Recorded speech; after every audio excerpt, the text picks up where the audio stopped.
and welcome to the Week 5 edition of Instant Replay, where I give you my take on the most controversial calls of a busy weekend. I'm Simon Borg. We start in New York, where we saw a red card, and I think everyone will agree on this call by referee Jorge Gonzalez. Check out how San Jose defender Victor Bernardes rakes the leg of NYCFC's Tommy McNamara right under the nose of the referee. Easy call for me. 2 penalty kick shots to look at, one for each team. In the 39th minute, the NYCFC fans behind the goal sure thought this was a handball by San Jose's Tommy Thompson. But the referee didn't agree, and we don't get a better look at it. Then, in the 55th minute, I thought the Quakes had a strong case for a PK when Andrea Pirlo sticks his knee into Marco Ureña, but the ref says no foul.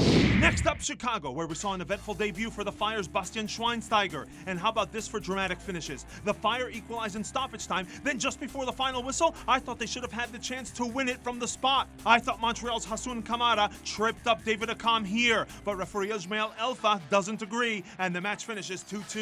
The teams were also even in the red card department with one each. First, it was Chicago's Juninho, who got a second yellow card in the 71st minute for stopping a promising attack. He tries his best to avoid the contact with Montreal's Hernan Bernardello, but Juninho's knee catches Bernardello's trailing leg. I frankly don't think Elfath had a choice there.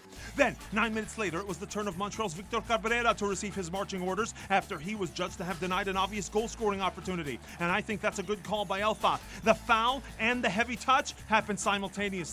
So 2 sendings off in total, but I could also make the argument that Montreal right back Chris Duval, who received a yellow for this tackle, and later Chicago Fire winger David Accam, who went flying in studs up, could have both seen reds as well. In the case of Accam, he was judged to have suffered the foul. This game was full of incidents, and in the 34th minute, with the Fire leading 1-0, we also saw a tight offside call when Chicago's Nemanja Nikolic is flagged, but assistant referee Corey Parker had no doubt. Offside!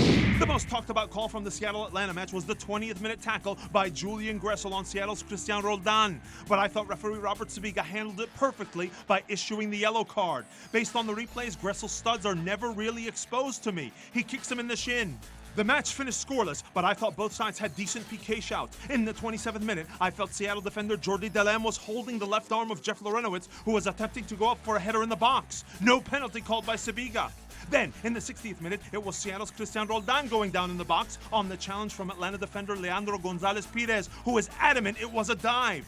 You see him calling for a yellow to Roldan, but I actually felt Gonzalez Pires sought out the contact and nudges Roldan enough to throw him off balance. The referee says, goal kick. One play to look at in Toronto. It's the 84th minute when TFC defender Eric Zavaleta misses the ball entirely and steps on Sporting KC's Latif Blessing. The foul is called by referee Alan Kelly, but no card issued.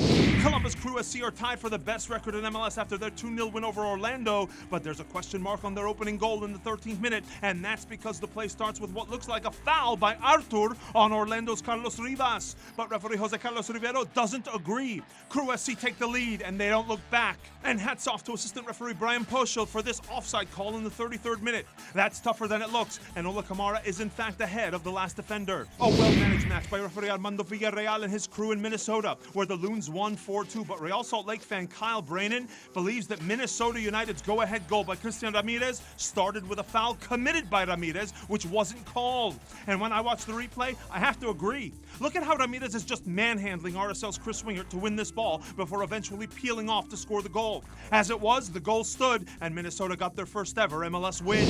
At RFK Stadium, it was DC United running out 2-1 winners, and their second goal came off a penalty kick awarded for this handball committed by Philly's Richie Marquez. And you see referee Ricardo Salazar explaining that he saw Marquez making himself big with his arm. And when you look at this replay from behind the goal, it's hard to disagree.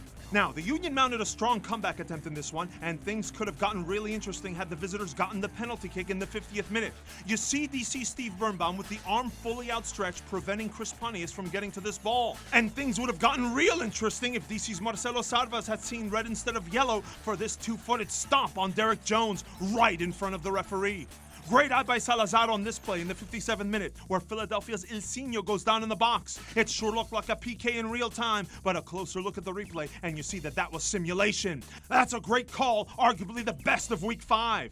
Next up, Houston, where the home team won 4-1, but it was the visiting New York Red Bulls who took the lead through Bradley Wright Phillips in minute 13. And this is a great call by assistant referee Jose da Silva, who keeps his flag down. On replay, it looks like BWP is in fact even with the last defender. Great start for New York, right? Well, they looked like they were fixing to put themselves in a hole early on when goalkeeper Luis Robles commits what I think is a foul on Eric El Cubo Torres in the 5th minute. He just runs him over right there before he ever makes an attempt at the ball. Referee Fotis Bazakos, let's play continue. Then just minutes later, it's New York left back Kamar Lawrence committing what I think is a tackle that deserved a red card because it endangered the safety of Houston's Alex, even though it came from the side. But no foul and no cards from Bazakos on that one.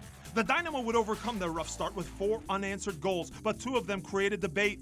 First, the go-ahead penalty kick converted by Cubo Torres in the 41st minute. The Red Bulls are adamant that this is a clean tackle by defender Damian Perinel, but I'm with Bazakos here. I think, yes, Perinel gets the ball barely, but he goes through Mauro Manotas to do it. Then the next Dynamo goal, which came in the 56th minute, also by Torres, had many calling for offside on his teammate Andrew Wenger.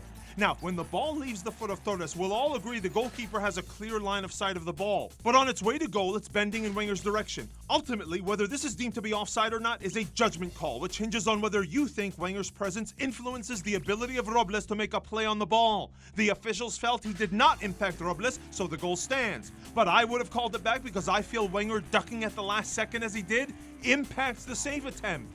Tough call either way. For comparison's sake, just 2 weeks ago there were not many protests on the Dave Romney goal when LA's Jack McBean was in an offside position right in front of goalkeeper Nick Raimondo. To Vancouver, where the Whitecaps erupted for 4 goals in their win against the LA Galaxy, and I'd argue they should have had a few penalty kicks on top of all that. There are 3 instances we'll look at. First, in the 23rd minute, it looks to me like Jelle Van Dam's upper body makes contact with Vancouver's Alphonso Davies. No whistle from referee Alan Chapman. Then, just before halftime, it looks like LA's Nathan Smith trips up Jordan Harvey, but here too, Chapman says play on. And then in the 65th minute, Davies goes down in the box again, but I think that's a great no call from Chapman because it's the Vancouver player who's backing into LA defender Daniel Steres. To Portland in the 1-1 draw between the Timbers and Revolution, and the home team will feel like they should have had a few penalties in this one. First, in the 65th minute, it looks like New England's Juan Agudelo pulls Roy Miller back and prevents him from lunging in for this cross. No call from referee Kevin Stott, and no protests from Miller.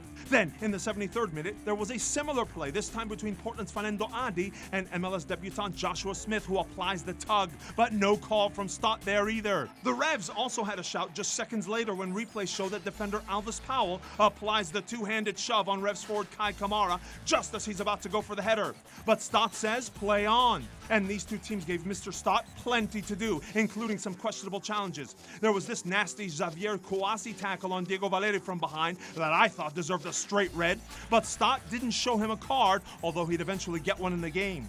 The only other card shown in the match went to Kouassi's teammate, Kellen Rowe, in the 47th minute, but I thought that one could have been straight red, given that Rowe goes over the ball and into Portland's Marco Farfan. And by the look on Rowe's face, it sure seems like he thought he was in hot water. And should Fernando Adi have gotten in trouble for what looks like an elbow he flings back at Joshua Smith early in the match? I think so, but it doesn't appear like the officials spotted it. And lastly, you may have noticed the Revs were incensed on that Diego Valeri wonder goal in the 12th minute, and here's why. Diego Chara strips Kellen Rowe of the ball, but you can argue he goes through the man to do it. I would have called the foul, but Stott was okay with the tackle, and 10 seconds later, Valeri did this. What do you think? Let us know in the comments, and thanks as always for flagging all those plays to us using hashtag #InstantReplay on Twitter. Until next week, for our editor Rich Hernandez, I'm Simon Borg. See you next time!